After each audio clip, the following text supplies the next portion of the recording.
হচ্ছে পারভুল DWS office থেকে 5টা মোটর চুরি হয়েছিল। তো আমরা তদন্তে গিয়া মোটরটা রিকভারি করি। এরপরে যে ইনভলভ কালপ্রিটসে আইডেন্টিফিকেশন করি, কিন্তু তারা পলাতক আসলো। গতকালকে আমরা গোপন খবরের ভিত্তিতে উদয়পুরে রেড করি এবং যে ইনভলভ পার্সনকে আমরা অ্যারেস্ট করতে সক্ষম হয়েছিল।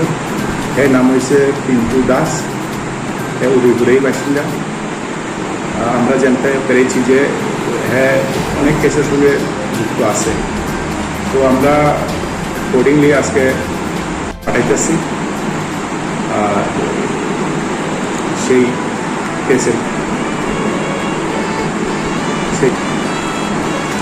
যতটুকু আমরা জানতে পেরেছি এর সঙ্গে আরও দুই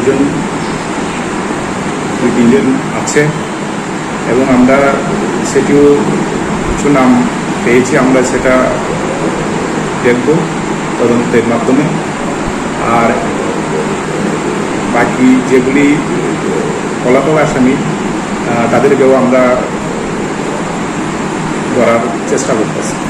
স্যার, লাস্ট যে 4টা মোটা খায় সেটি আমরা কমপ্লেনের সঙ্গে কথা বলে জানতে পেরেছি মোটর হারিয়ে গিয়েছিল টোটাল 4টা। মোটর হারিয়ে গিয়েছিল টোটাল 4টা। তো 4টাই আমরা রিসিভ করবো।